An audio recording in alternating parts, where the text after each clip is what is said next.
Battle Through the Heavens. By Heavenly Silkworm Potato. Kabanata 651. Gulat at Sindek. Ang mga mata ng mga pinuno ng tatlong malalaking paksayon ay hindi sinasadyang lumiit ng kaunti habang pinagmamasdan ang nakaitim na damit, binata na tahimik na lumilitaw sa paraang parang multo. Ang taong ito ay may kakaibang liksi, at talagang nakapasok sa malaking bulwagan na ito nang hindi gumagawa ng anumang ingay. Bukod dito, hindi siya napansin ng mga ito.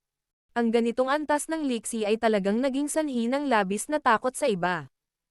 Naging mapurol din ang nakababahalang mga espadang hinugot na kapaligiran sa loob ng bulwagan kasunod ng hitsura ng binata na nakasuot ng itim. Ang kapaligirang iyon na malapit ng gumuho ay unti-unting kumalma dahil sa kanilang takot sa isa't isa. Bumalatay ang kagalakan sa mukha ni Xiaoli nang makita niya ang biglang pagsulpot ng binata na nakasuot ng itim. Dahil nagawang sumugod ni Xiaoyan, malamang na maayos ang kalamidad ngayon. Palagi siyang may kumpiyansa na lumampas sa sentido komon sa kakayahan ng una. Sino ka? Ang unang taong nagbuka ng kanyang bibig ay ang matandang lalaki mula sa Dark Sky Sect. Ang kanyang tingin ay puno ng mga anino habang nakatitig kay Xiaoyan at nagtanong sa isang paos at malamig na boses. Kaibigan, babalaan kita na ito ay isang bagay sa pagitan namin at ng Xiaogate. Pinakamainam na ang isang tagalabas ay hindi nakikialam. Ang pakikisangkot sa isang bagay na hindi mo iniisip ay ang pinaka-hindi makatwirang kilos sa loob ng Black Corner Region. Ang malaking lalaki na may nakalantad na mga braso ay mariing nakakulong kay Xiaoyan habang nagsasalita ito sa isang solemne na boses. Nagulat sila sa kakaibang liksi na ipinakita ng nasa harapan. Kaya naman, walang nang ahas na maliitin ang taong ito. Siya ang tunay na pinuno ng aming Xiaogate. Paano mo masasabing isa siyang tagalabas? Napangiti ng mahina si Xiaoli. Bahagyang nagulat ang mga pinuno ng tatlong malalaking paksayon nang marinig ang mga salitang ito. Bahagyang lumubog ang kanilang mga ekspresyon. Hindi inaasahan na totoo pala ang sinabi ni Xiaoli kanina. Iba talaga ang pinuno ng Xiaogate. Nagkatinginan silang tatlo bago tumawa ng mahina ang malabong matandang iyon. Mukhang banyaga ang kaibigang ito. Parang hindi pa kita nakikita sa Black Corner Region dati. Pwede ko bang malaman ang pangalan mo? Ako si Xiaoyan. Kakapasok ko lang sa Black Corner Region. Pagpasensyahan mo na lang ako kung nasaktan kita sa anumang paraan. Bahagyang ngumiti si Xiaoyan. Gayunpaman, ang simpleng pangalan ay biglang naging dahilan upang biglang tumigas ang kapaligiran ng buong bulwagan. Unti-unting tumigas ang ngiti sa mukha ng mga pinuno ng tatlong paksayon. Xiaoyan. Ikaw ang Xiaoyan na pumatay kay Fanlao at Hanfang. Napuno ng pagtataka ang mukha ng magandang babae na may suot na sexing suot na pagkagulat bago siya sumigaw makalipas ang ilang sandali. Napangiti si Xiaoyan habang casual na sinabi. Bagaman ito ay hindi isang marangal na bagay, silang dalawa ay talagang binawian ng buhay sa pamamagitan ng aking kamay. Hihihi. Bakit? Huwag mong sabihin sa akin na kayong tatlo ay pumunta dito sa pagkakataong ito para humingi ng hustisya para sa kanila. Agad na naging pabago-bago ang mga mukha nilang tatlo nang marinig ang pag-amin ni Xiaoyan. Ang kamakailang pagkamatay ni Hanfang at ang pagbuwag ng Black Alliance ay karaniwang isang malaking bagay na yumanig sa buong Black Corner Region. Ang taong naging dahilan ng lahat ng ito ay ang taong ito sa harap nila. Siya ay mukhang napakabata. Higit pa rito, hindi nila pinalad na makilala ang taong ito. Ang lakas nilang tatlo ay mas malakas ng kaunti kaysa kay Fanlao. Walang alinlangan na mas mahina sila kung ikukumpara kay Hanfang. Maging si Hanfang ay namatay sa kamay ng taong ito. Kung talagang lalaban sila, malamang na hindi mataas ang tsansa nilang manalo kahit magkapit kamay sila. Nagkrus ang mga mata nilang tatlo habang hindi sinasadyang nakasimangot. Noong una, inakala nila na ito ay isang maliit na paksayon lamang. Ito ay hindi inaasahan na sila ay talagang kinaladkad ang mabangis na Diyos na ito. Hahaha. Ano ang sinasabi ni Brother Xiao? Hindi kami pamilyar kay Hanfang. Paano naging posible na nandito kami para humingi ng hustisya para sa kanya? Napatikip ng bibig ang sexy ang pananamit na magandang babae habang tumatawa sa nakakaakit na paraan. Kayong tatlo ay naglunsad ng napakalaking kampanya para pumunta sa aking Fang City. May problema ba? Maaaring kalmado ang ngiti sa mukha ni Xiaoyan, ngunit hindi inakala ng tatlong tao sa kabilang panig na ganito pala ang ugali ni Xiaoyan dahil siya ang binata na pumatay kina Fan Lao at Han Fang. Ang isa ay hindi lamang umasa sa lakas upang makapaggulo sa Black Corner region sa ganoong lawak. Dahil agresibong pinipilit ni Xiaoyan ang mga sagot, bahagyang nagbago ang mukha ng tatlong pinuno. Ang kanilang motibo ay napakalinaw na. Gayunpaman, ang kabilang partido ay kumikilos ng hanggal. Nagkaroon ito ng kaunting panunuya. Naniniwala ako na dapat na malinaw na alam ni Chief Xiao ang aming mga intensyon. Ang Feng City ay isang malaking cake. Ang masaganang kita nito ay isang bagay na maaaring maging sanhi ng pamumulan ng mga mata ng sinuman. Natural na tayo ay walang exception. Ang malaking lalaki na nakalabas ang braso ang unang hindi nakapagpigil kaya't sumagot ito ng malalim na boses. Kaya iniisip ninyong tatlo na agawin ang aking Xiaogate na mga karapatan sa pagkontrol sa Fang City. Tumawa ng mahina si Xiaoyan habang nanliit ang kanyang mga mata. Gayunpaman, walang bakas ng anumang emosyon sa kanyang mukha. Tahimik na nagkatinginan ang tatlong pinuno bago sila agad na nagigig ng ngipin. Napakalaki ng kita ng Fang City. Medyo mahirap na ibigay sa kanila ito kahit nasa hitsura ni Xiaoyan. Bilang mga tao mula sa Black Corner region, ang dugo sa kanilang mga buto ay napuno ng hindi mapakali na binhi. Ang pakikipagsapalaran ay isang bagay na madalas mangyari. Bukod dito, sa kanilang lakas, kung silang tatlo ay magkakapit-bisig, hindi tiyak na matatalo sila ni Xiaoyan. Kung nagawa nilang maantala si Xiaoyan, hindi dapat mahirap paligan ng dugo ang Xiaogate kasama ang napakaraming makapangyarihang mga nasasakupan. Pinaikit ni Xiaoyan ang kanyang mga mata at pinag-aralan ang mahinang kabangisan na dahan-dahan at malabong lumitaw sa mga mata ng tatlong pinuno. Isang malamig na ngiti ang sumilay sa gilid ng kanyang bibig. Ang mga tao mula sa Black Corner region ay talagang isang grupo ng mga sakam na mga tao na naglagay ng kita bilang pinakamataas na prioridad. Si Xiao Li, na nasa likod ni Xiaoyan, ay tila may naramdaman din.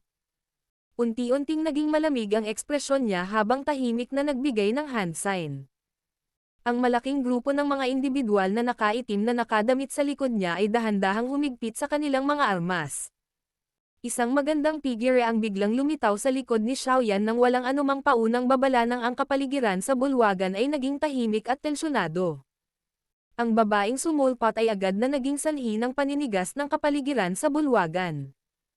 Gulat na gulat ang mukha ni Xiao Li. Kilala rin niya ang nakakatakot na babaeng ito na humahabol kay Xiaoyan na may layuning patayin siya. Sa pagpapakita niya sa sandaling ito, walang alinlangan na pinalala niya ang kanilang sitwasyon. Ang tatlong pinuno sa kabilang panig ay may katulad na mga ekspresyon tulad ni Xiao Li. Gulat na gulat ang mga mukha nila sa sandaling ito. Ito ay dahil hindi nila natuklasan ang kahit kay-titing na bakas ng paggalaw ng hangin.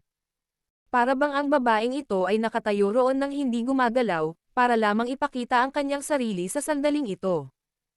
Malinaw nitong sinabi sa kanila na hindi siya ordinaryong babae. Ang ganitong uri ng bilis ay mas nakakatakot at nakakagulat kumpara noong nagpakita si Xiaoyan kanina. Kanina, kasing bilis ng multo ang bilis ni Xiaoyan.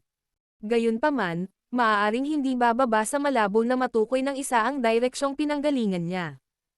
Ang babaeng ito, gayunpaman, ay hindi pinahintulutan silang makadama ng anuman. Bukod dito, ang dahilan ng kanilang labis na pagkatakot ay ang babaeng ito ay maaaring mukhang walang ingat na nakatayo sa lugar na iyon ngunit ang aura na bahagyang lumabas mula sa kanya ay sapat na upang maging sanhi ng kanilang mga puso na makaramdam ng pagtigil. Ang lakas ng tatlong dakilang pinuno ay nasa dawang klas. Sa kabila ng kanilang lakas, naramdaman pa rin nila ang ganoong pakiramdam ng pressure. Nangangahulugan iyon na ang nakakabighaning kagandahang ito sa harap nila ay maaaring maging isang tunay na eksperto ng klase ng Daozang. Daozang. Tahimik na umikot ang lalamunan ng tatlong dakilang pinuno. Lumalabas ang malamig na pawis sa kanilang mga noo. Noon, ang Black Alliance ay hindi man lang nagtataglay ng isang tunay na piling tao na Daozang sa kabila ng lakas nito. Hindi inaasahan na ang maliit na Shougate na ito ay kasalukuyang nagtataglay ng isang nakakatakot na tao. Naramdaman din ni Xiaoyan ang biglang pagsulpot ni Reyna Medusa sa kanyang likuran. Lumingon siya at ngumiti sa kanya bago binigyan si Xiaoli ng nakakaaliw na hand sign. Pagkatapos lamang makita ang aksyon ni Xiaoyan, si Xiaoli, na basang-basa sa malamig na pawis, ay tahimik na nakahinga ng maluwag. Sa hitsura ng sitwasyon, tila nakipagkasundo na si Xiaoyan sa nakakatakot na babaeng ito. Si Medusa ay walang kahit katiting na reaksyon sa ngiti ni Xiaoyan. Ang kanyang makitid at mahahabang mga mag-aaral ay napuno ng isang hindi pangkaraniwang pangakit na malamig na dumaan sa bulwagan. Kahit sinong mahuli ng kanyang titig ay mararamdamang nanlalamig ang kanilang balat. Ang ilan sa mga nanghihina ay hindi napigilan ang pakiramdam na nanlambot ang kanilang mga tuhod. Ang pressure ng aura ng isang Daozang ay talagang ganito kalakas. Namanhid ang ulo ng tatlong pinuno habang nakatitig sa titig ni Medusa. Ilang sandali pa bago ngumiti ang sexily clad beautiful woman at sinabing, hindi inaasahan na talagang may napakalakas na tao na nakaupo sa Shougate. Medyo bulag talaga kaming tatlo sa pagkakataong ito. Ang dalawa pang pinuno ay tuyong tumawa at tumanggo matapos ang mga salitang ito ay binigkas mula sa magandang babae. Maging ang leader ng gang ng Wild Lion Gang na mukhang medyo masama ang loob ay hindi nang ahas na pukawin sila sa kanyang mga salita. Bagamat hindi siya itinuring na mahina sa klase ng Daohuang, para siyang isang gutom na aso na nakatagpo ng isang leon sa mga kamay ng isang tunay na piling tao na Daozang. Naihilamos ni Xiaoyan ang kanyang mga kamay sa kanyang manggas habang pinagmamasdan silang tatlo na may kalahating ngiti. Ang tatlong pinuno ay naging hindi natural sa ilalim ng medyo malisyosong tingin ni Xiaoyan. Ilang sandali pa, ang malabong mukhang matandang iyon sa wakas ay tumawa ng mahina. Ang usapin ngayon ay talagang isang hindi pagkakaunawaan. Natural lang na hindi tayo manggahas na masaktan dahil ang Fang City ay pag-aari ni Chief Xiao. Dapat mong ipaalam sa iba na huwag gumawa ng anumang kalokohan pagkatapos bumalik ngayon. Hahaha. Tama na. Tinakpan ng magandang babae ang kanyang bibig at agad na tumayo bago yumoko kay Xiaoyan.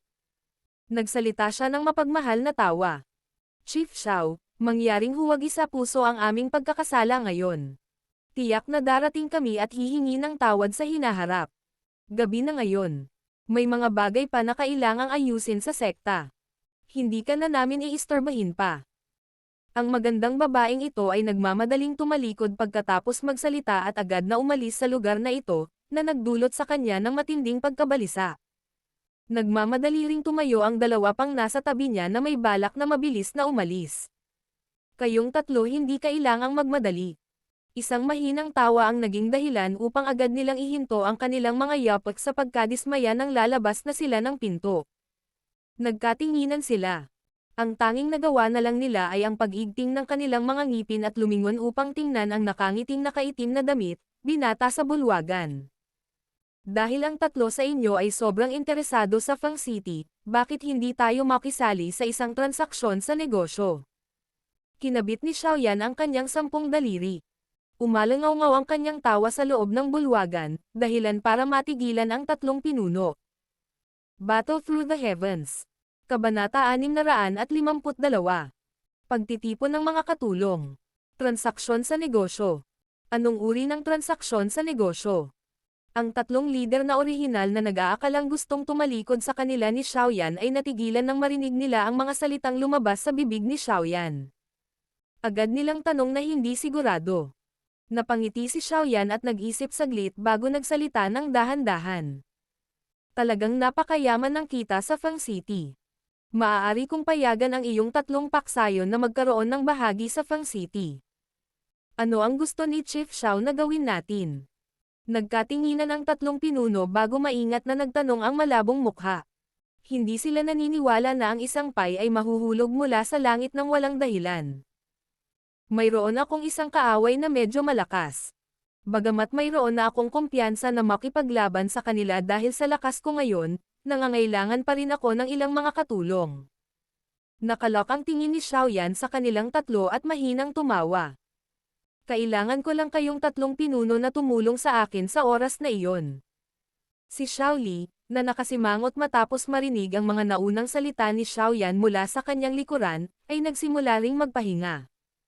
Ang kaaway na binanggit ni Xiaoyan ay natural na ang Misty Cloud Sect.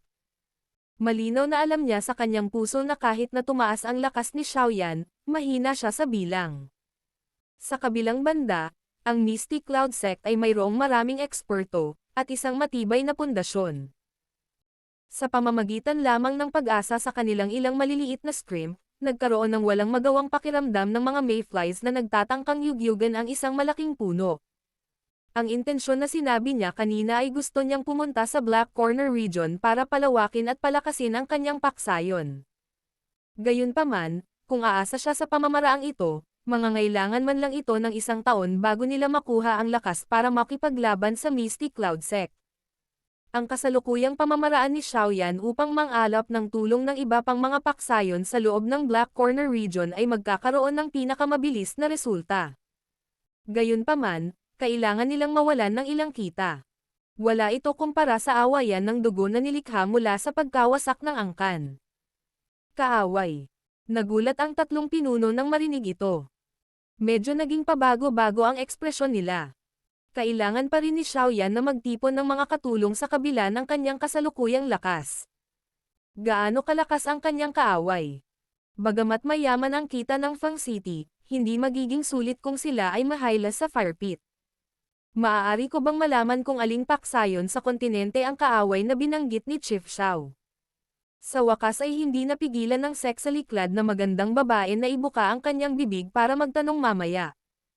Tumawa ng mahina si Xiaoyan. Isang makapal na lamig ang bahagyang dumampi sa kanyang maitim na mga mata.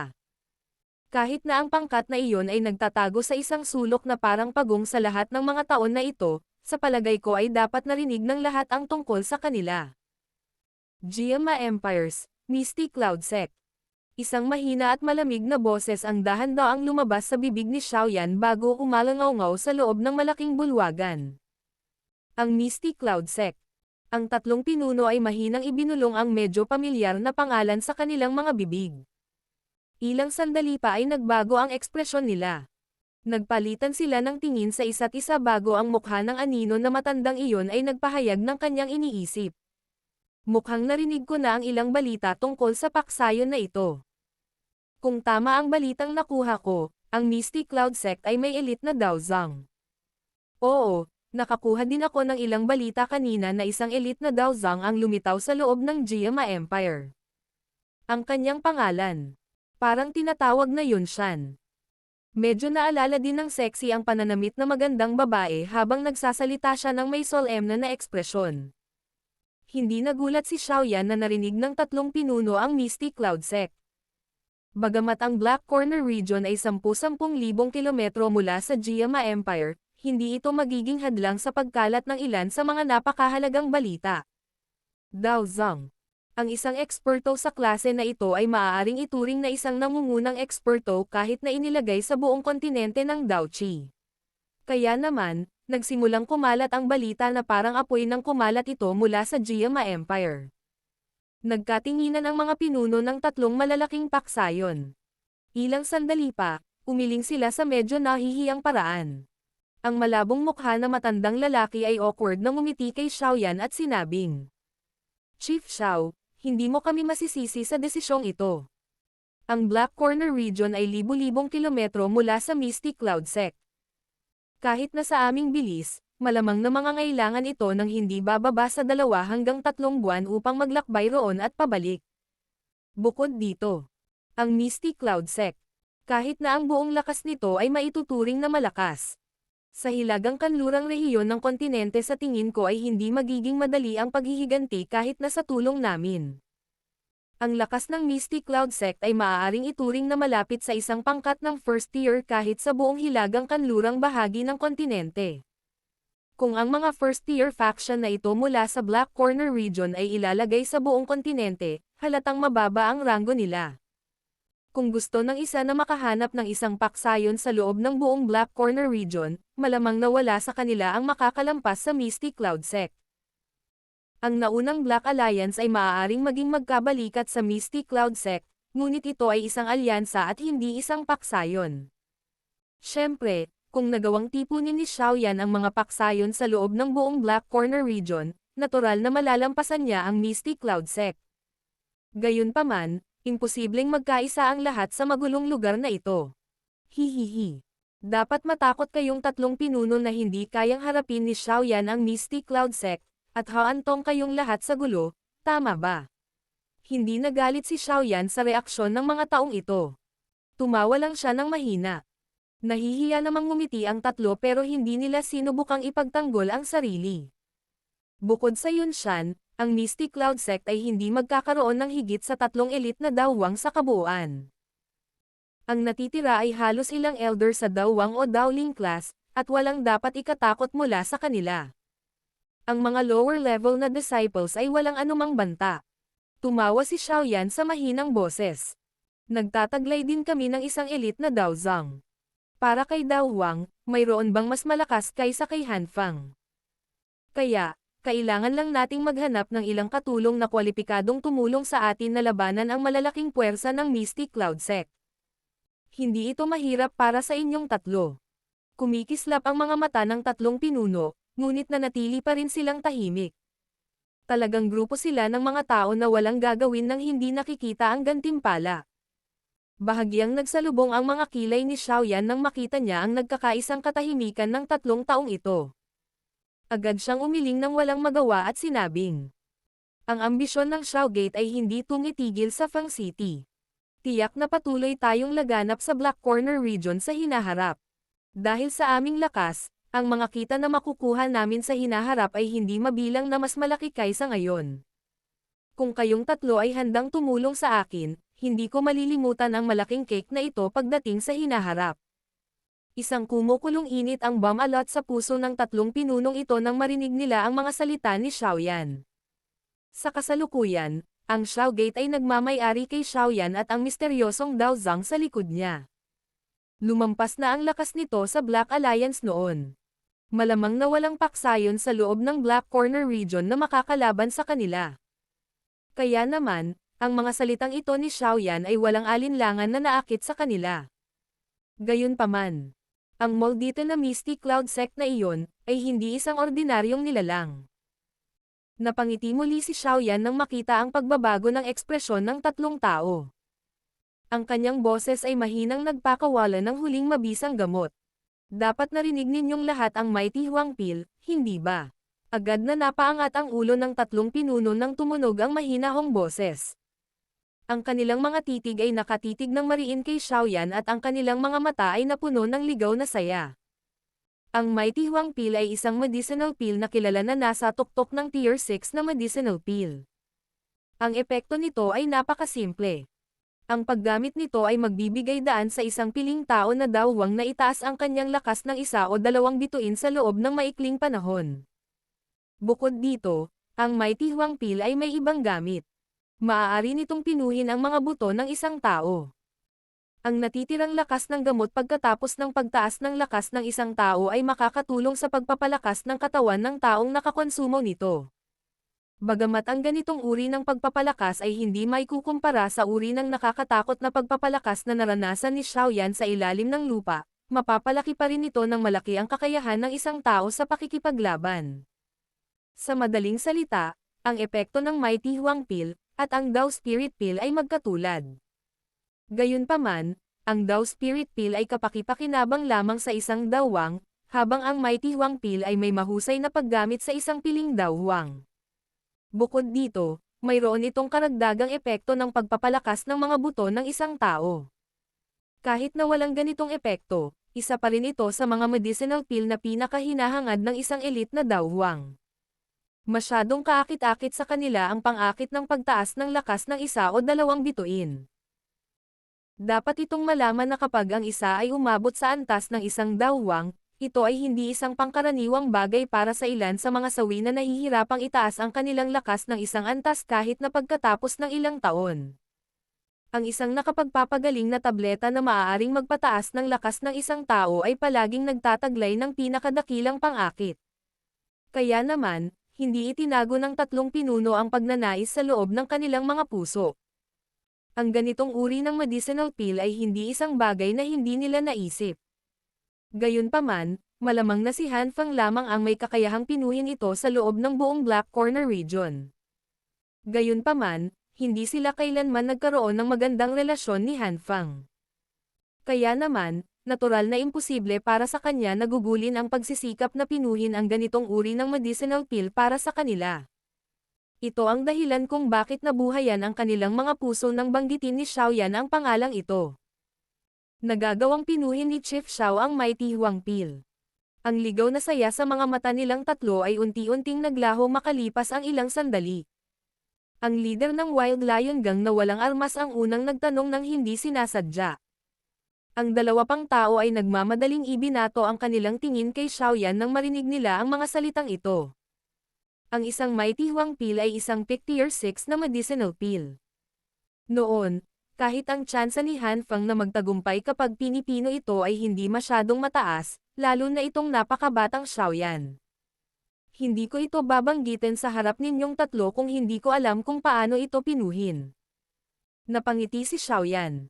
Pinitik niya ang kanyang daliri at biglang lumitaw ang isang tipak ng jade green na apoy.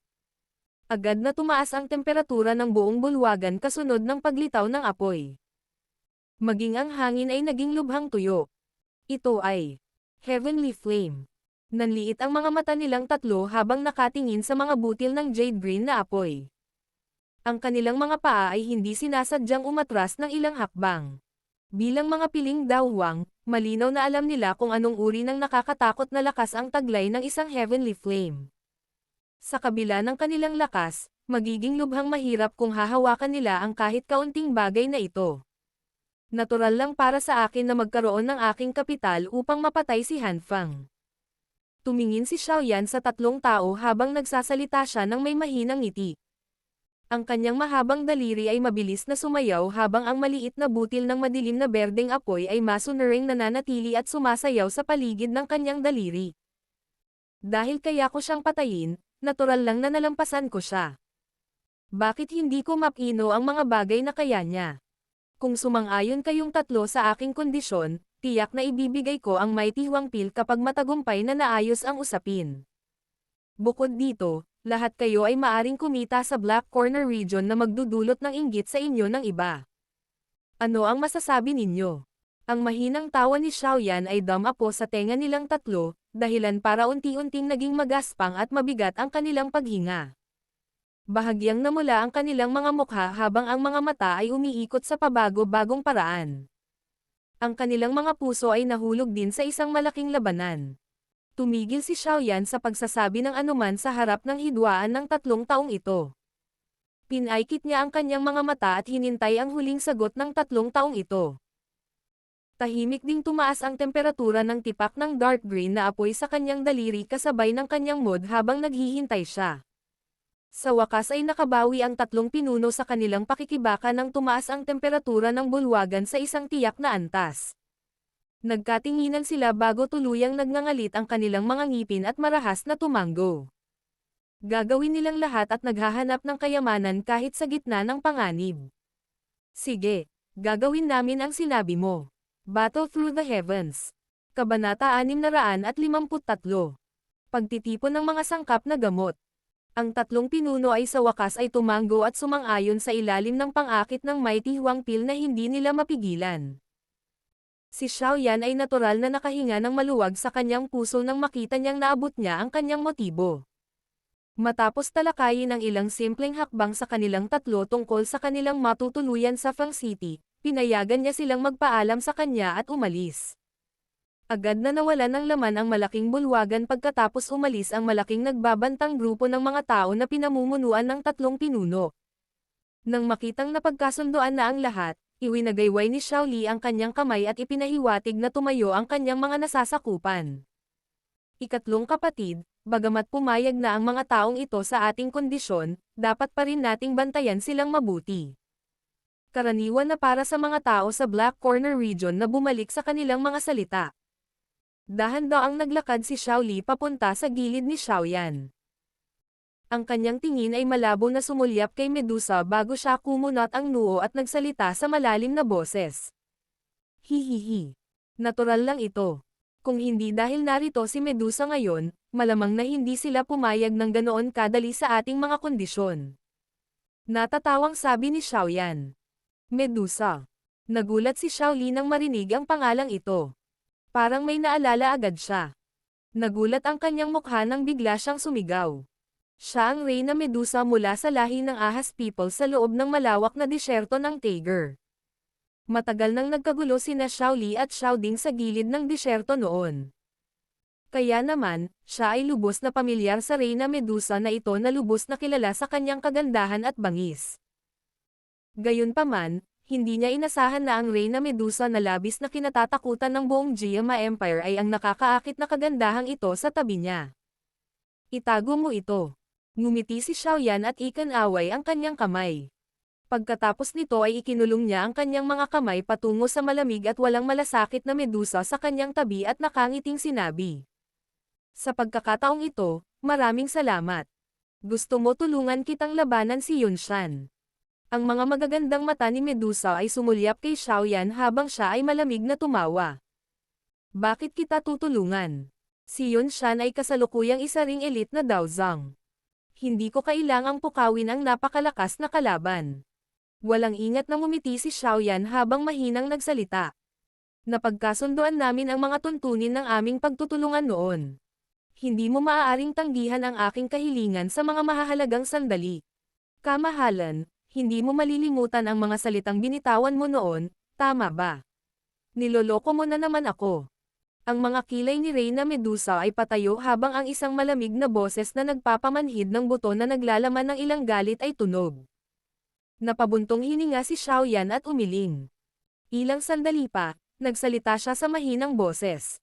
Relax. Pagdating ng oras, umupo ka na lang sa tabi kung ayaw mong makialam. Hindi kita pipilitin. Bahagyang kumunat ang noo ni Medusa habang ngumuso. Huwag mong isipin na ang mga ganyang salita ay gagana sa akin. Ako ay natural na magdedesisyon pagkatapos kong panoorin ang sitwasyon pagdating ng panahon. Ako, si Medusa, ay hindi basta-basta magiging sandata sa kamay ng isang tao. Pagkatapos ng malamig na singhot, nanginginig ang kanyang katawan habang siya ay kakaibang nawala sa bulwagan ng hindi naghihintay ng tugon ni Xiaoyan. Mariin na nagsalubong ang kilay ni Xiaoli habang tinatitigan ang lugar kung saan nawala si Medusa. Ilang sandali pa, hindi niya napigil ang magsalita. Ikatlong kapatid, mukhang hindi masyadong matino na umasa sa kanya. Hindi ako kailanman naglagay ng pag-asa sa kanya. Ang babaeng ito ay maaaring pambihirang malakas, ngunit ang kanyang karakter ay masyadong rebelde. Walang makasupol sa kanya. Kung hindi dahil may na-attract ako sa kanya, malamang napatuloy pa rin siya sa walang humpay na paghabol sa akin na may layuning pumatay. Umiling si Xiaoyan at sinabi ang kanyang iniisip. Ano ang gagawin natin kung gayon? Kung wala ang tulong niya, hindi masyadong mataas ang mga pagkakataon natin sa pakikitungo kay Yunshan. Medyo nag-aalala si Xiaoli habang nagsasalita siya. Alam din niya na si Yunshan ang pinakadakilang trump card ng Mystic Cloud Sect. Kung hindi bumagsak ang matandang ito, ang Mystic Cloud Sect ay mananatiling magpakailanman sa Jiama Empire. Relax, ipaubaya mo sa akin si Yunshan. Kinawayan ni Xiaoyan ang kanyang kamay at dahan-daang umupo sa upuan. Hinawakan niya ang kanyang ulo gamit ang kanyang mga kamay at bumaba sa malalim na pag-iisip. Sa sandaling ito, sa wakas ay naramdaman ni Xiaoyan na ang paghihiganti ay hindi isang simpleng bagay. Kung talagang nagtataglay siya ng lakas na walang makakapantay, ang pagsira sa Mystic Cloud Sect ay natural na napakasimple. Gayunpaman, sa kasalukuyan ay wala siyang ganap na kumpiyansa na talunin si Yunshan kahit na ang kanyang lakas ay tumaas ng husto. Bukod dito, marami pa ring mga eksperto mula sa Mystic Cloud Sect sa ibaba ng Yunshan pati na rin ang libu-libong mababang antas ng mga disipulo. Personal niyang natikman ang pagbuo ng Mystic Cloud Sect noon, at natural na alam kung gaano ito kalakas. Sa hitsura nito, ang pinakamahalagang bagay ngayon ay upang mabilis na madagdagan ang kanyang lakas. Napabuntong hininga si Xiaoyan. Ang kanyang tingin ay biglang itinapon sa maitim na singsing sa kanyang daliri nang bahagya siyang nagulat. Kaagad na bumungad sa kanyang mga mata ang kaunting saya. Halos nakalimutan na niya ang lakas ng pakikipaglaban na ito. Tinawag ng ibang tao si Yao Lao bilang Yan Zunzi. Sa madaling salita, ang matandang Yao Lao ay talagang eksperto sa klase ng Daozun. Kahit na siya ay kasalukuyang nasa anyo ng isang espiritu, siya ay maaaring makakuha ng mataas na kamay sa pakikipaglaban sa isang dalubhasa sa tuktok ng klase ng Dawang sa tulong ng bone-chilling flame. Ang lakas ng pakikipaglaban ni Xiaoyan ay walang alinlangan na tataas ng husto kung muling magising si Yao Lao. Bukod dito, kasalukuyang pinagsanib na ni Xiaoyan ang dalawang uri ng Heavenly Flame. Malamang na mayroon siyang kakayahang tulungan si Yao Lao na pinuhin ang isang katawan na maaaring tumanggap ng kanyang espiritu. Kapag ang espiritu ni Yao Lao ay nagmamay-ari ng isang lugar upang manirahan, ang kanyang lakas ay tiyak na babalik din sa kanyang tuktok. Noong panahong iyon, ang isang Daozang lamang na tulad ni Yun Shan ay hindi dapat katakutan sa mga mata ng isang piling Daozun. Gayunpaman, si Yao Lao ay nakatulog. Hindi rin alam ni Xiaoyan kung paano pinuhin ang isang katawan, pati na rin ang iba't ibang sangkap na kailangan ng isa para magawa iyon. Sa makatuwid, ang unang bagay na kailangan niyang gawin upang mapino ang isang katawan ay gisingin si Yao Lao mula sa kanyang pagkakatulog. Sa sandaling magising si Yao Lao, hindi lamang tataas ang lakas ng pakikipaglaban ni Xiaoyan, ngunit maiiwasan din niya ang maraming hindi kinakailangang mga ditor dahil sa napakahusay na karanasan ni Yao Lao. Sa kasalukuyang kakayahan ni Xiaoyan, natural na hindi siya kikilos tulad ng ginawa niya ilang taon na ang nakakaraan upang gisingin ang espiritu ni Yao Lao na natutulog. Sa oras na iyon, napadpad siya ng bulag para magising si Yao Lao. Ngayon, hanggat nabigyan siya ng sapat na sangkap na panggamot, makakapag-isip siya ng 2 hanggang 3 paraan para magising ang espiritu ni Yao Lao. Biglang humampas ang kamay ni Xiaoyan sa mesa. Nagulat si Xiaoli sa gilid ng biglang tunog.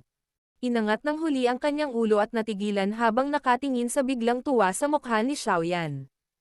Ikalawang kapatid, maaari mo ba akong tulungan na kumuha ng ilang sangkap na panggamot? Ngumiti si Xiaoyan at sinabi. Ang mga sangkap na panggamot na kailangan niya ay pambihira. Kung pupunta siya at hahanapin silang mag-isa, hindi niya malalaman kung kailan niya magagawang tipunin silang lahat. Sa makatuwid, natural na pinakaangkop na ibigay ang bagay na ito kay Xiaoli na namamahala sa isang lungsod. Walang problema. Ang Feng City ay nagkataon na may ilang tindahan ng mga gamot na sangkap na nagtataglay ng lakas sa Black Corner region. Sa kasalukuyan, lahat sila ay nagsisikap na pabor sa atin. Maaari nating hanapin ang mga ito kung kailangan natin ng mga sangkap na panggamot. Tumanggo si Xiaoli at nagtanong. Anong uri ng mga sangkap na panggamot ang kailangan mo? Tumalikod si Xiaoyan at kinuha ang panulat na nakapatong sa mesa. Pagkatapos nito, ang panulat ay mabilis na sumayaw sa papel. Pagkaraan ng ilang sandali, ibinigay niya ito kay Xiaoli at itinuro.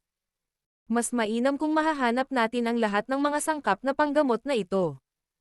Magpadala ng isang tao sa iba pang malalaking lungsod sa Black Corner region upang bilhin ang mga ito kung hindi ito makukuha sa Feng City. Pinakamabuting makuha ang lahat ng ito sa loob ng kalahating buwan. Dark Immortal Flower, Fiery Sun Spirit Leaf. Ang tingin ni Xiaoli ay damapo sa papel at pinag-aralan ang pangalan ng maraming dayuhang sangkap na panggamot dito na karaniwan ng hindi niya naririnig. Nagpakawala siya ng mapait na tawa at maingat na inimbak ang papel. Sinabi niya, susubukan ko ang aking makakaya. Malamang na hindi madaling mahanap ang mga sangkap na panggamot na ito. Hindi rin magiging mura ang presyo para mabili ang mga ito. Gayunpaman, maswerte na ang malalaking tindahan sa lungsod na iyon ay nagbayad ng ilang ginto bilang pagpupugay sa amin sa loob ng isang buwang ito. Gayunpaman, maaaring hindi sapat na gamitin ang perang ito sa pagbili ng mga sangkap. Naalala lamang ni Xiaoyan na wala na siya sa Inner Academy matapos marinig ang mga salita ni Xiaoli. Ang lahat ng kanyang fire energy ay walang anumang gamit bilang pera sa lugar na ito. Sa madaling salita, muli silang nahulog sa pinansyal na pagkabalisa. Walang magawang umiling si Xiaoyan. Ikinumpas niya ang kanyang kamay at mahigit 10 bote ng jade ang lumabas sa mesa. Ang mga medicinal pill na ito ay ang lahat ng bagay na pinadalisay ni Han Feng noong nakaraan. Medyo mataas ang mga ito. Dapat itong kunin ng malaking halaga kung susubukan mong ibenta ang mga ito. Aayusin muna namin ang mga kagyat na pangangailangan. Sa panahong ito, mananatili ako sa Feng City at gagamitin ang mga sangkap na panggamot na iniwan ni Han Feng upang pinuhin ang ilang mga gamot na iniwan ni Han Feng. Itutuloy ko ang lahat ng mga gamot na kailangan. Nakahinga rin ng maluwag si Xiaoli nang marinig na mananatili si Xiaoyan sa Feng City. Sa medicinal refining ability ng huli na hindi mas mababa sa Han Feng, malamang na ang reputasyon ng Xiaogate ay mabilis na maging kilala sa buong Black Corner region. Ang isang high-tier medicinal pill ay isang bagay na walang kaalam-alam na hahabulin ng hindi kilalang bilang ng mga tao. Inilagay ni Xiaoli ang mga bote ng jade sa mesa sa kanyang storage ring at sinabi ang kanyang mga iniisip. Dahil sa kakayahan ni Han Feng, ang mga medicinal pill na ito ay dapat na makasuporta sa atin sa loob ng ilang panahon. Maaari kang mag-relax at magpino. Pabayaan ang mga sangkap ng gamot para sa akin upang ayusin. Iipon ko silang lahat kahit na kailangan kong magnakaw. Isang ligaw na kalupitan ang bumungad sa mukha ni Xiaoli pagkatapos niyang magsalita. Malinaw niyang naunawaan na ang mga sangkap na panggamot na ito ay napakahalaga kay Xiaoyan. Kung hindi sasabihin sa kanya ni Xiaoyan ang tungkol dito sa seryosong paraan dahil sa karakter ng una. Ang kailangan niyang gawin ay subukan ang kanyang makakaya para tulungan si Xiaoyan. Wala siyang pakialam kahit na isakripisyo niya ang kanyang buhay. Noon, nananatili pa rin sa kanyang puso ang mga salitang sinabi sa kanya ni Xiaoding nang siya ay patungo sa Black Corner region. Maaari kang mamatay, ngunit ang pangatlong kapatid ay hindi. Medyo namumula ang ilong ni Xiaoyan habang pinag-aaralan niya ang matangkad na pamumula na biglang umakyat sa mga mata ni Xiaoli. Ang pagkawala ng kanyang ama, at ang pagkawasak na nasa mukha ng angkan ng Xiao. Ang dalawang magkapatid na ito ay napakalayo mula sa imperyo, na nagkakagulo sa isang malungkot at mahirap na paraan sa banyagang lugar na ito. Ang tanging nais lang nila ay makakuha lamang ng sapat na lakas upang makapaghiganti sa Mystic Cloud Sect. Para sa layuning ito, hindi nag-atubili si Xiaoyan sa pagsasanay sa loob ng 1 taon sa loob ng akademya at dumanas ng 2 taong sakit sa ilalim ng lupa. Para sa layuning ito, hindi nag-atubili si Xiaoli na maglakbay ng napakalayo patungo sa Black Corner region, at lunukan ang life devouring pill upang ipagpalat ang kanyang buhay sa lakas. Para sa layuning ito, pinangunahan ni Xiaoding ang mga nalalabing miyembro ng angkan ng Xiao, na ginawa silang magtiis sa Jiama Empire. Ang motibo niya ay maghintay sa kanilang pagbabalik. Ito ay dahil ang lahat ng miyembro ng Xiao Clan ay naniniwala na ang isang Xiao Clan na binata, na gumagawa ng mga milagro, ay tiyak na magagawang mabiga ang kanilang mga puso at lumikha ng isang himala tulad ng ginawa niya maraming taon na ang nakakaraan. Battle Through the Heavens. Kabanata 654. Pagpino sa Spiritual Recovery Purple Pill. Isang mainit na banayad na liwanag ang sumilay sa tahimik na sikretong silid, na pinaalis ang lahat ng kadiliman sa loob nito. Isang flatbed ang inilagay sa isang sulok ng secret chamber. Samandal ito sa dingding. Naka-crossleg si Xiaoyan dito. Samot-saring mga sangkap na panggamot na nakabalot ng maganda ay inilagay sa kanyang harapan. Ang ilan sa mga panggamot na sangkap na ito ay medyo bihira, at tiyak na mabebenta sa medyo mataas na presyo sa loob ng Black Corner region. Bukod dito, medyo marami sila. Talagang hindi napigilan ng isa ang mapabuntong hininga sa yaman ng kayamanan ni Han Feng. Nilaibat ng tingin ni Xiaoyan ang malaking bilang ng mga sangkap na panggamot na nakalagay sa harapan niya. Hindi niya maiwasang umiling, at ang kanyang puso ay muling bumuntong hininga sa pagkagulat sa kayamanan ni Han Feng. Gaano man kayaman si Han Feng, lahat ng ito ay nakinabang kay Xiaoyan ngayon. Halos hindi ako nakakakuha ng mga kinakailangang sangkap na kailangan para pinuhin ang Spiritual Recovery Purple Pill mula sa mga sangkap na ito ng panggamot. Inalis ni Xiaoyan ang kanyang tingin, nag-isip sandali bago siya nagsalita sa medyo nagulat na boses. Ang Spiritual Recovery Purple Pill. Naalala ni Xiaoyan ang Ice Emperor Hai Badong sa Jiama Empire nang maisip niya ang medicinal pill na ito. Dahil ang kanyang unang partner, itong matandang lalaki na ang karakter ay medyo malamig at walang malasakit, ay nagbigay kay Xiaoyan ng magandang impresyon. Ito ay lalo na noong siya ay talagang nagbigay ng tulong habang si Xiaoyan ay hinahabol ng Mystic Cloud Sect. Ito ay sapat na upang maging sanhi ng labis na pasasalamat ni Xiaoyan sa Haibadong. Kaya naman, itinago ni Xiaoyan sa kanyang puso ang medicinal pill na utang niya kay Haibadong noon. Noong nakaraan, wala siyang kakayahang pinuhin ito. Gayunpaman, mayroon na siyang kakayahan pagkatapos umalis sa ilalim ng lupa. Bagaman, ang mga sangkap na panggamot na natipon niya nang may kahirapan sa nakaraan ay ganap na nawala habang siya ay nasa ilalim ng lupa. Natural lang para kay Xiaoyan na maalala ang Haibadong ngayong nakita niya na mayroon siyang isang set ng mga sangkap na panggamot na maaari niyang pinuhin ang Spiritual Recovery Purple Pill. Hihihi. Dahil may sapat na mga sangkap na panggamot, tutulungan ko muna ang matandang iyon na linisin ang isa. Kung hindi ako makakasagot sa kanya kung magtatanong siya tungkol dito kapag bumalik ako sa Jiama Empire sa hinaharap. Nakangiti ang gilid ng bibig ni Xiaoyan habang bahagyang umiling. Ikinaway niya ang kanyang kamay at isang malaking kulay pulang medicinal cauldron ang bumungad sa labas ng Serency Storage Ring. Sa wakas, lumapag ito sa harapan niya.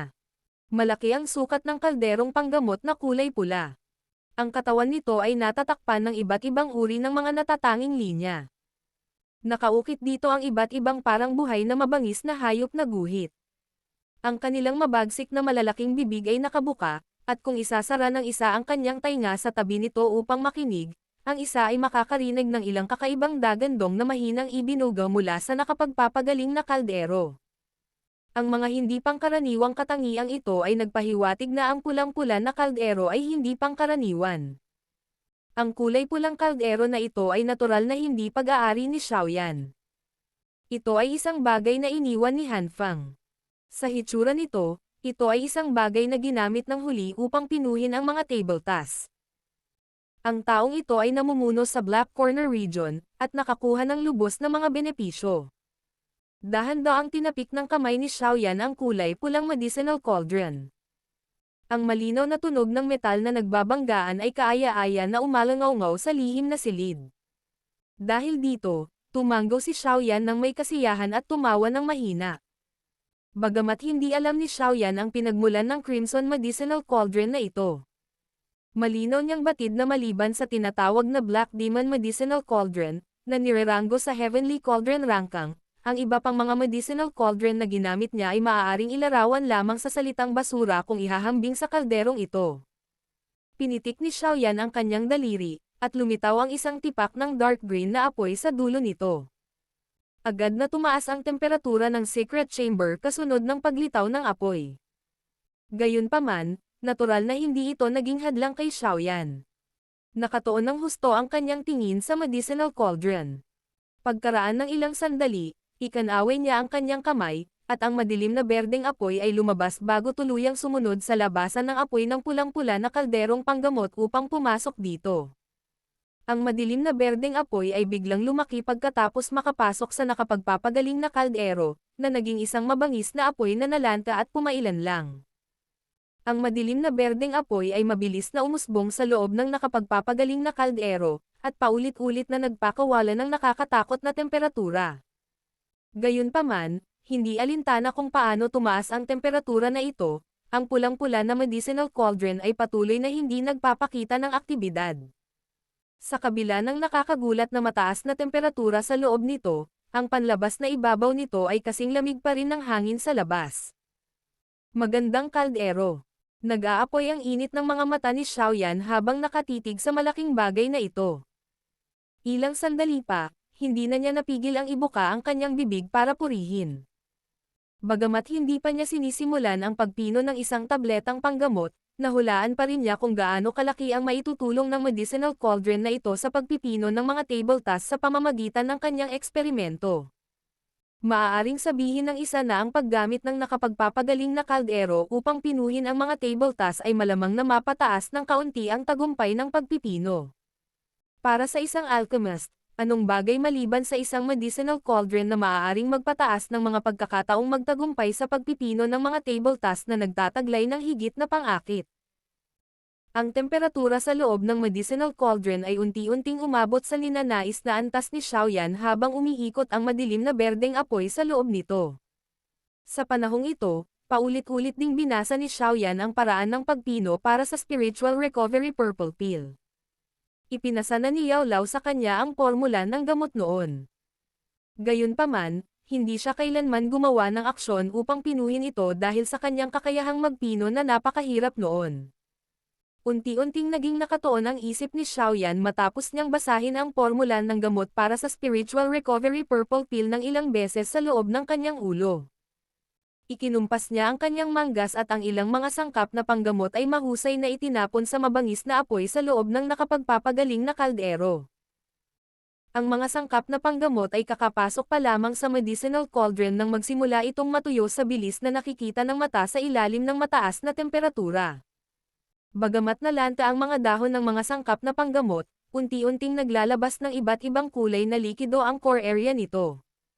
Pagkaraan ng ilang sandali, ang ilang patak ng iba't ibang kulay na likido ay lumabas sa madilim berdeng apoy matapos ang mga dahon ay ganap na natuyo. Unti-unting inalis ang karumihang nakapaloob sa kanila habang iniihaw. Bahagyang tumango si Xiaoyan sa kanyang ulo habang mahinang sumulyap sa panggamot na likido na unti-unting nagiging dalisay sa ilalim ng pag-ihaw ng madilim na berdeng apoy. Ang kanyang 10 daliri ay sunod-sunod na pamitik habang ang mga gamot na nakalagay sa kanyang harapan ay lumilipad habang ginagawa niya iyon. Sa wakas, ibinuhos silang lahat sa kalderong panggamot. Ang eksena ng mga sangkap na panggamot na sumasayaw sa buong lugar ay napakaganda. Siyempre, natural na hindi mangangahas si Xiaoyan na maging ganito kawalang ingat at matapang kung ito ang nakaraan. Gayunpaman, ang mga bagay ay iba na ngayon. Sa pagtaas ng kanyang lakas, ang kanyang kontrol sa apoy ay lalong naging mas sophisticado.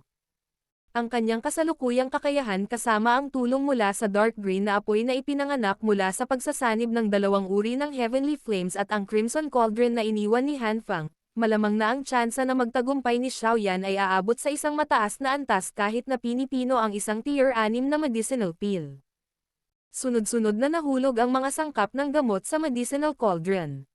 Ang mga ito ay naging pulbos o likido sa isang iglap habang sila ay nasuspine sa loob ng kaldero.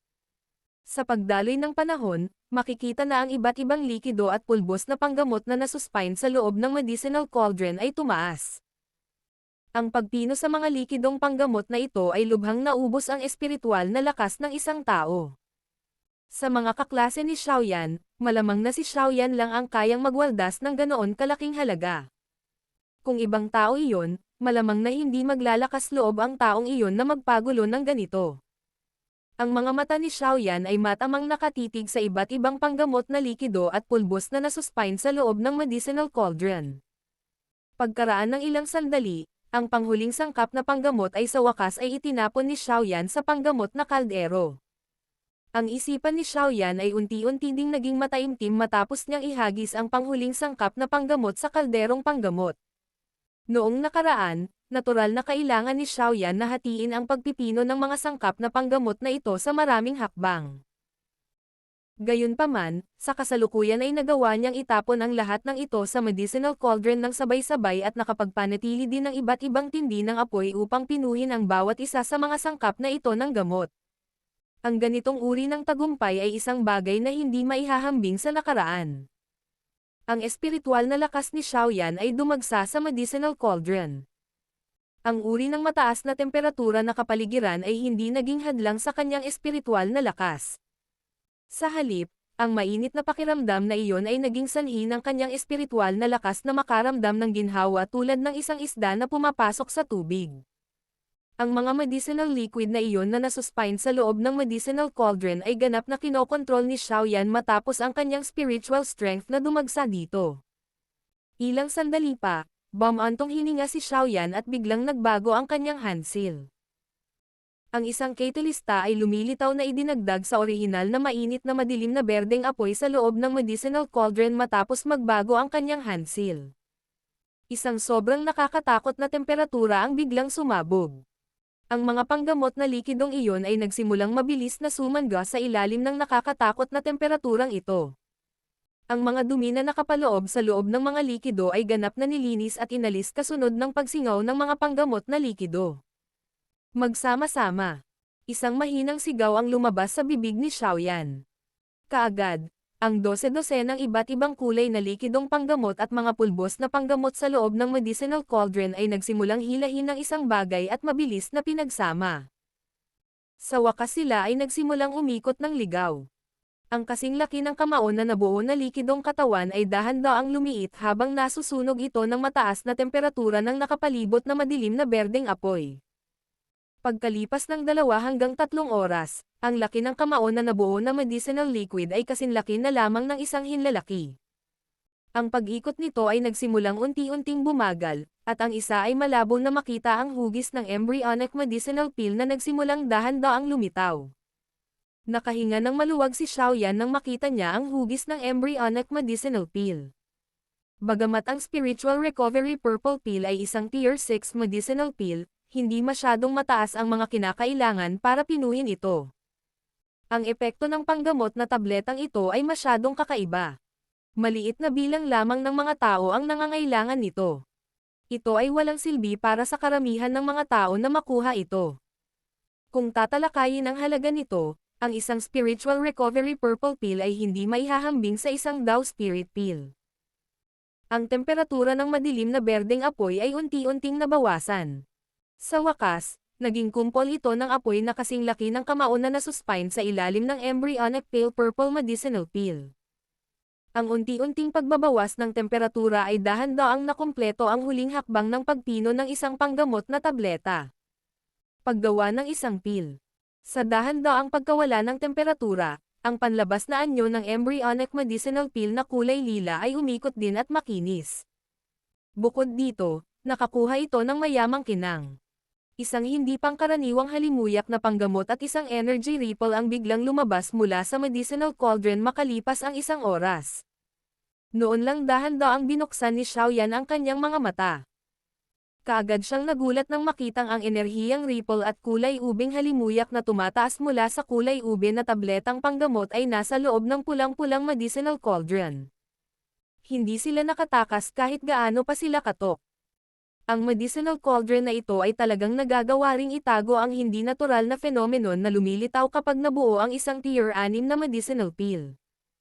Nagulat si Xiaoyan habang pinagmamasdan niya ang epekto ng medicinal cauldron. Hindi niya napigil ang magpakawala ng bulalas. Matagal bago niya binawi ang sorpresa sa puso niya. Sa pamamagitan ng pagwagayway ng kanyang kamay, ang takip ng medicinal cauldron ay bumukas ng mag-isa, at isang kulay lila na tabletang panggamot, na may dalang pabango, ay lumipad palabas mula sa kaldero bago tuluyang hinawakan ng kamay ni Xiaoyan. Pagkatapos nito, pinalamanan niya ito sa loob ng isang medicinal bottle na inihanda na niya. Tumawa ng mahina si Xiaoyan habang pinag-aaralan niya ang kulay purple na gamot na tableta na may malahiyas na kinang. Ngayon lang talaga niya natupad ang gantimpala na ipinangako niya sa Haibadong noon. Gayunpaman, ang matagumpay na pagpino sa spiritual recovery purple pill ay naging dahilan upang maging masaya si Xiaoyan. Ito ay dahil ang kakayahang pinuhin ng isang tier 6 na medicinal pill ay nangangahulugan na siya ay nagtataglay na ng kakayahan ng isang tier 6 na alchemist sa kabila ng spiritual recovery purple pill na ito ay isa na nireranggo sa pinakamababa sa tier 6 na medicinal pill. Pinigilan ni Xiaoyan ang kagalakan na ito sa loob ng kanyang puso habang ang kanyang tingin ay muling ibinaling sa iba pang mga sangkap na panggamot na inilatag sa kanyang harapan. Isang mapait na tawa ang pinakawalan niya. Tila kailangan niyang samahan itong panggamot na kaldero sa loob ng mahabang panahon pagkatapos nito. Battle Through the Heavens. Kabanata 655. Medicinal Pill Auction. Ang sunod-sunod na bote ng mga natapos na produkto ng medicinal pill ay paulit-ulit na inihatid sa kamay ni Xiao Li kasunod ng unti-unting pagtaas ng oras na ginugol ni Xiaoyan sa pag-atres. Bukod sa pakiramdam ng kagalakan sa napakaraming pinagmumulan ng mga table tasks, huminto rin si Xiao Li sa pagbebenta ng mga tabletang panggamot ng paisa-isa. Matapos ang pagkagulo sa loob ng Black Corner region sa loob ng 2 hanggang 3 taon, malinaw na alam niya na ang perpektong paraan para makuha ang pinakamalaking halaga para sa mga medicinal pill ay ang auction ang mga ito. Sa kasalukuyan, ang Feng City ay ganap ng kontrolado sa mga kamay ng Xiaogate. Dahil sa kanilang lakas, ito ay sapat na upang pamahalaan ang isang kagalang-galang na auction na nakatuon lamang sa pagbebenta ng mga medicinal pill. Kaya naman, sa wakas ay ipinadala ni Xiaoli ang impormasyon ng isang auction na gaganapin sa iba't ibang channel pagkatapos ng ilang araw ng paghahanda. Ang iba't ibang malalaki at maliliit na auction ay madalas nalalabas sa loob ng Black Corner region. Gayunpaman, medyo bihira ang isang auction na nakatuon lamang sa pagbebenta ng mga gamot na table tasks. Bukod dito, natural na naglabas si Xiaoli ng balita tungkol sa ilang high-tier medicinal pill na isusubasta kapag ipinakalat niya ang balita ng auction. Kaya naman, ang auction na gagawin ng Fang City ay nakakuha ng sapat na atensyon sa loob ng maikling 2 hanggang 3 araw. Siyempre, ang pinakamahalagang bagay kapag nagdaraos ng auction sa loob ng isang lugar tulad ng Black Corner region ay isang napakahusay na lakas. Kung hindi, ang ilan sa mga kasamahan na natakpan ng kasakiman ang kanilang pangangatwiran ay maaaring magsagawa ng ilang napakabaliw na aksyon kapag nagsimula ang auction. Isang halimbawa ay ang pag-agaw ng item na isusubasta. Ang ganitong bagay ay maaaring medyo nakakagulat sa labas ng mundo. Gayunpaman, ito ay karaniwan lamang sa loob ng Black Corner region kung saan nakita ito ng mga tao ng maraming beses. Kung ang Xiaogate ay magdaraos ng ganoong auction sa nakaraan nitong lakas, natural itong kutsain ng iba. Saan nakakuha ng kwalipikasyon ang isang paksayon na malapit lang sa pangkat ng isang first tier na magdaos ng naturang kaganapan? Gayunpaman, ang ganitong uri ng pangungutya ay ganap na naglaho matapos ang Dark Sky Sect at 2 iba pang malalaking paksayon ay nauwi sa pampublikong pag-anunsyo na ang pinuno ng Fang City ay Xiaogate pagkatapos manguna sa kanilang mga tauhan at marahas na sumugod sa Fang City. Mula sa kanilang deklarasyon, maraming tao ang nakapagsabi na malinaw na nakatagpo sila ng napakalakas na pagtutol sa kanilang magkasanib na pagtatangka na maningil sa Fang City. Ang pagtutol na iyon ay isang bagay na kahit sila ay labis na kinatatakutan. Sa pag-unlad ng mga bagay hanggang sa puntong ito, ang maraming malalaki at maliliit na paksayon sa loob ng Black Corner region ay wala nang mapagpipilian kundi muling simulan ang panibagong paksayon na ito, na biglang lumitaw, na seryoso. Ang kombinasyon ng 3 malalaking paksayon ay isang bagay na kahit ang Black Alliance noon ay hindi manggahas na madaling pukawin. Sa kabila nito, nauwi sila sa pagkatalo sa mga kamay ng tinatawag na Xiaogate.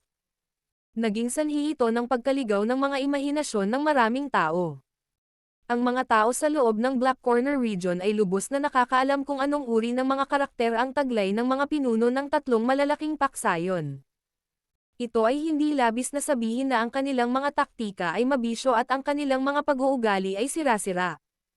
Gayunpaman, mula nang bumalik sila mula sa Fang City, nanatili silang tahimik. Hindi sila naglabas ng kahit katiting na impormasyon patungkol sa Xiaogate, at nang magpadala sila ng mga tao na ilalagay sa Fang City makalipas ang ilang araw, hindi sila pumili ng anumang lugar na malapit sa pribadong mansyon sa gitna ng lungsod. Ang lahat ng mga pagkilos na ito ay malinaw na nagpapahiwatig na ang 3 malalaking paksayon ay nag-aalala, at kahit na natatakot sa tinatawag na Xiaogate. Sa sandaling ito, sino mang walang muwang na nag-iisip na ang tinatawag na Xiaogate ay may lakas lamang na malapit sa isang pangkat ng first tier na nagtataglay lamang ng isang elite na dawang ay maaaring talagang may utak na nasira. Kaya naman, masunuring itinikom ng lahat ang kanilang mga bibig nang kumalat ang balita na ang Xiaogate ay nagsasagawa ng medicinal pill auction sa Black Corner region. Walang nang ahas na magpahayag ng anumang pangungutya.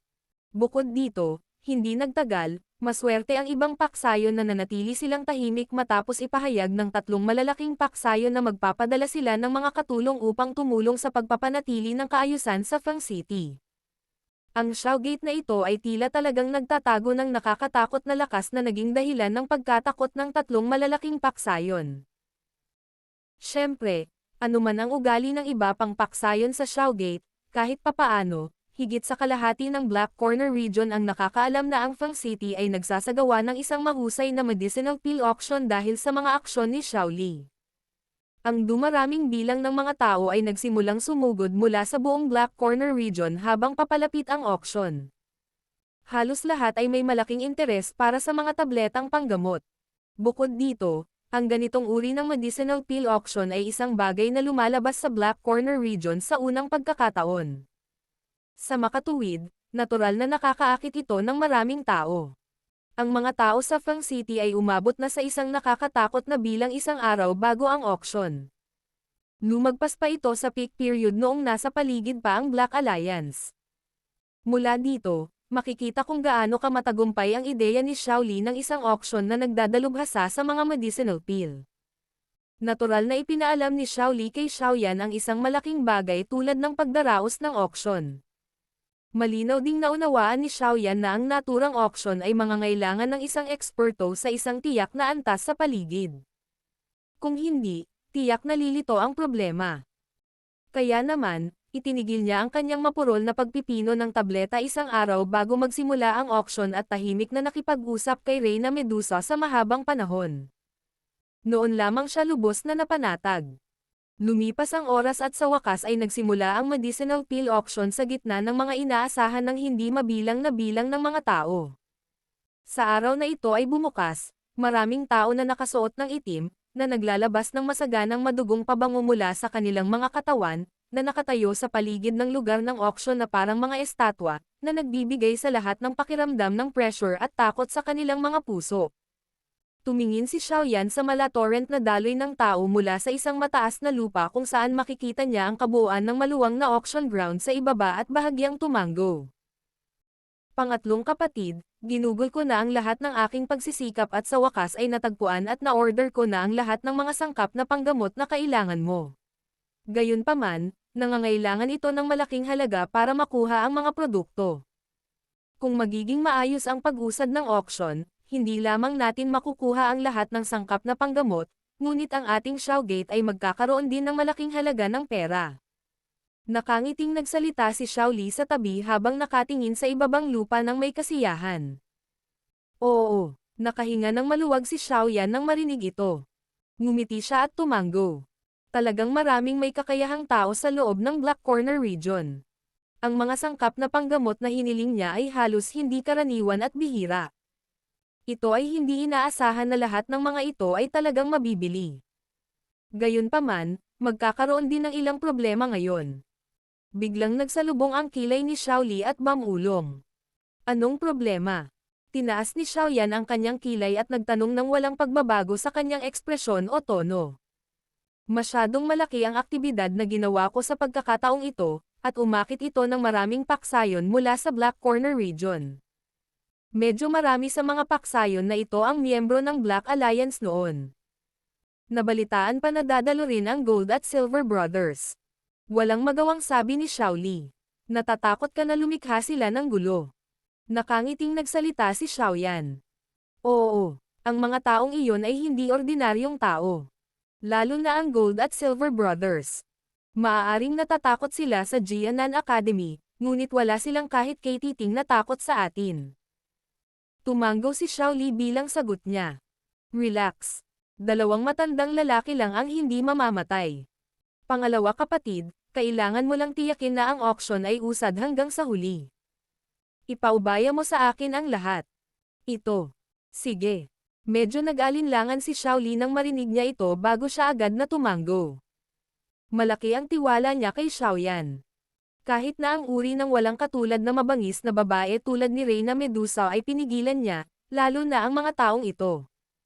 Ang walang katulad na maluwang na auction hall sa ibaba ay unti-unting napuno ng napakaraming tao habang nag-uusap silang dalawa. Sa isang sulyap, ang itim na masa ng ulo ng tao ay tila walang katapusan. Nagsanib ang maingay na huni at pagmumura. Sa hitsura ng momentum nito, parang gusto nitong bumasag sa kisame. Ang ilan sa mga kilalang mahahalagang tao sa loob ng Black Corner region at ang mga pinuno ng ilang paksayon ay natural na inayos na nasa harap ng auction na may napakagandang view. Ang mga pinuno ng mga paksayon na ito ay paminsan-minsan ay nagbubulungan ng mahina sa isa't isa. Ang kanilang mga titig ay nagwawalis sa lahat ng direksyon na may mga kaduda-dod ang pag-iisip na nananatili sa kanilang mga puso. Napakaraming mahahalagang tao ang nakakluster sa front row sa hilagang kanlurang bahagi ng auction ground. Ang dalawang tao na pinakamalapit sa harapan ay nakakagulat na ang Gold-Silver Brothers na sobrang pamilyar ni Xiaoyan. Sa likod nilang dalawa ay ang ilang eksperto mula sa Black Corner region na medyo kilala sa Black Corner region. Karamihan sa mga taong ito ay miyembro ng Black Alliance noon. Kaya naman, natural silang nagsasama-sama kapag nagkita sila. Sa sandaling ito, ang mga taong ito ay paulit-ulit na nakikipag-usap sa mga pribadong pag-uusap habang ang Gold-Silver Brothers ay nagpapahinga ng nakapikit. Walang nakakaalam kung ano ang iniisip nila sa kanilang mga puso. Klang. Isang malinaw na tunog ang biglang lumitaw sa gitna ng ingay sa loob ng auction house. Ang ingay sa loob ng auction house ay unti-unting nabawasan matapos tumunog ang gong na ito. Ang mga tingin ng lahat ay dahan-dahan ding nagtipon sa entablado ng auction. Dahan-daang lumabas ang figure ni Xiao Li mula sa backstage sa harap ng line of sight ng lahat. Sa wakas, tumayo siya sa entablado ng walang takot at ikinulong ang kanyang mga kamay sa lahat ng direksyon. Isang ngiti ang naaninag sa kanyang malamig at mabagsik na mukha habang nagsasalita ng may malinaw na boses. Ako si Xiao Li, ang taong namamahala sa mga gawain ng Xiaogate. Ngayon, gaganapin namin ang auction na ito sa unang pagkakataon. Mangyaring maging mapagbigay kung minaliit namin ang sinuman. Lahat ng tingin sa loob ng tahimik na lugar ay nakalok sa katawan ni Xiao Li. Bilang bagong paksayon na nakakuha ng limelight sa loob ng Black Corner region kamakailan, maraming tao ang tahimik na hinuhulaan kung sino ang may kakayahang maging dahilan upang matakot kahit ang tatlong malalaking paksayon. Ngayong narinig nila ang mga salitang ito, nagtatanong sila kung siya ang pinuno ng Xiaogate. Nagpatuloy ang katahimikan ng ilang sandali bago nagsimulang lumitaw ang mga pribadong pag-uusap. Walang kulang sa mga eksperto sa mga dumating para lumahok sa auction. Kaya naman, natural na may mga taong makikilala ang lakas ni Xiao Li sa isang sulyap. Pinakamahusay siya sa klase ng dawang. Paano niya masusugpo ang tatlong malalaking paksayon? Ang Gold-Silver Brothers na nakapikit sa gitna ng pribadong pag-uusap ay dahan-dahan din silang binuksan.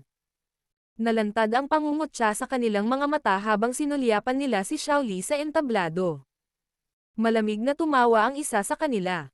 Brat, hayaang ipakita ng tunay na pinuno ang kanyang sarili. Kung ikaw talaga ang pinuno ng Xiaogate, hindi na kailangang magsagawa ng auction ngayon. Anuman ang sinabi ng isa, si Han Feng ay nagtataglay ng isang mahusay na reputasyon sa loob ng Black Corner region. Bagamat namatay siya sa mga kamay ni Xiaoyan, ito ay hindi para sa iyo bilang isang mas bata na henerasyon. Dahil sila ang pinakamalakas na tao sa kasalukuyan sa Black Corner region, napakaraming tao ang nagpahayag ng kanilang mga kasunduan pagkatapos ng mga salita ng Gold at Silver Brothers. Napakakaraniwan lamang na makahanap ng mga taong magdaragdag ng insulto sa pinsala sa loob ng Black Corner region. Bahagyang naging pangit ang ekspresyon ni Xiao Li habang pinagmamasdan niya ang Gold at Silver Brothers, na may malamig na ngiti sa kanilang mga mukha.